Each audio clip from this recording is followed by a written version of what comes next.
ខំស្វាស្វែងបែងចែកកំរៃខំរកទាំងយប់ទាំងថ្ងៃដើម្បីកូនថ្លៃមានជុំរកនៅបុកឈរលំអើស៊ូទ្រាំស្រែកហៅបងប្អូនតាមផ្លូវកាត់ភ្លៀងថ្ងៃក្តៅដើម្បីកូនកកំព្រាពុកធ្លាប់ឆ្លងកាត់ភាពជូរចត់សាកាលពីនៅវ័យកុមារឃ្លាតពីគ្រួសាររស់នៅវេទនាហូបចុកគេងកាយពុំមានសង្ឡើយរស់នៅក្រោមគ្រាស្គាល់ការបែកគ្នាជាក្មេងកំព្រាគ្រួសារពុកស្គាល់លំបាតកយ៉ាពេកប៉ិតស្គាល់រស់ជីវិតទុកសោកញោមញីខ្លោចផ្សា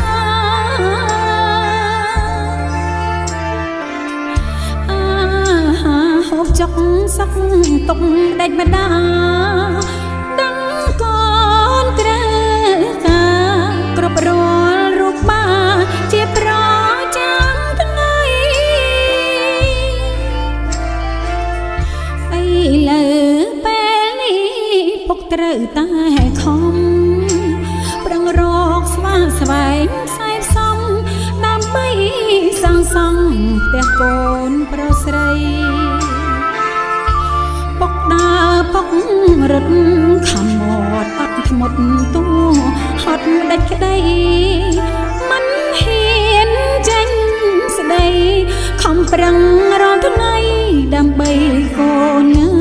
កូន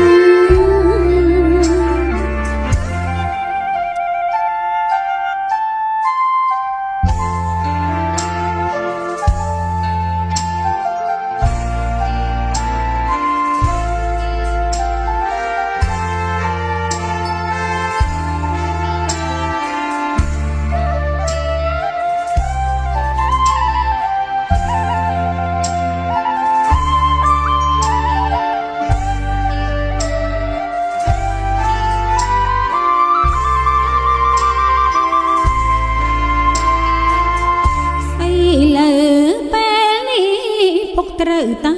ខំប្រឹងរកស្វាស្វែងខ្សែផ្សំដើម្បីសាងសង់ផ្ទះកូនប្រុសស្រីដើរពុករត់ខំមាត់អត់ធ្មត់ទូហត់ដាច់ក្តីមិនហ៊ានចេញស្ដីខំប្រឹង